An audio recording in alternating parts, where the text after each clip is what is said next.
You can only advise the commander-in-chief. You can't command him. Because if you command the commander-in-chief, then you become the commander of the commander-in-chief. That doesn't make sense. But I've tried. And God is my witness. So then, I don't want to take much of your time. What should we do now?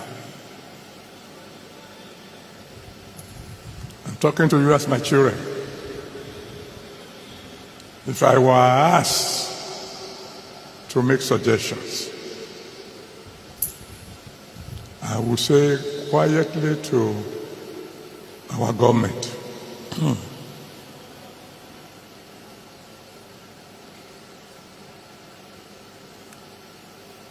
move fast and tell our security chiefs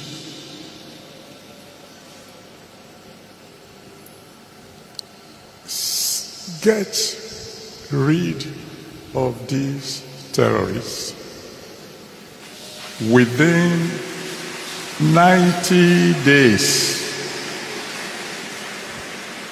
or resign.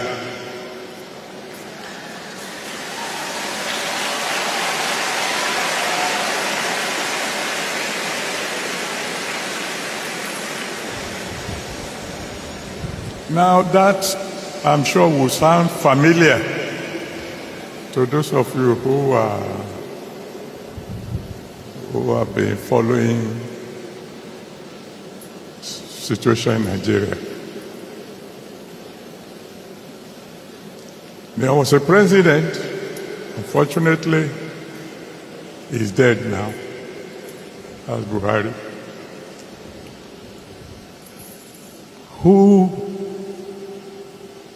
issued such an order. Some of you will remember. Who called the service chief together and said, I give you 3 months. Get rid of all these Boko Haram people or resign. He's not around to tell you who gave him that advice. He ran with that advice, but he didn't follow it through. Because he gave the order as the commander-in-chief of the armed forces. But, the security operatives moved fast.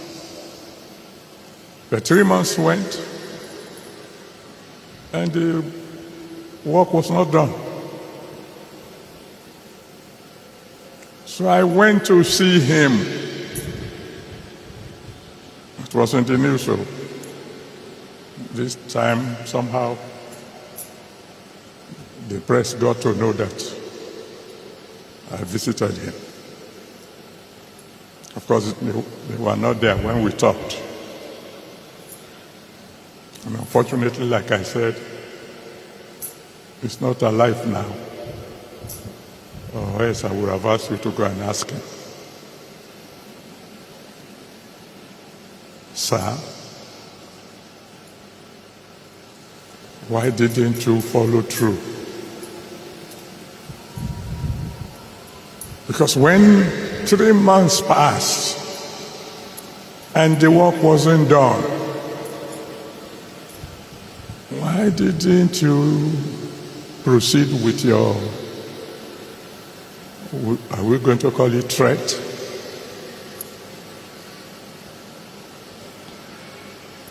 I won't tell you the details, but one thing came out of that meeting.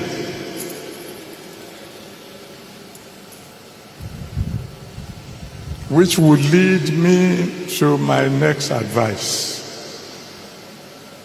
to our government. In case there's any of you who can get across to them.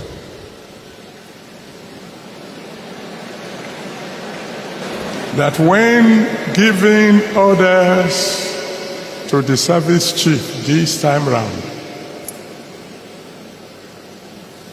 we should make it clear to them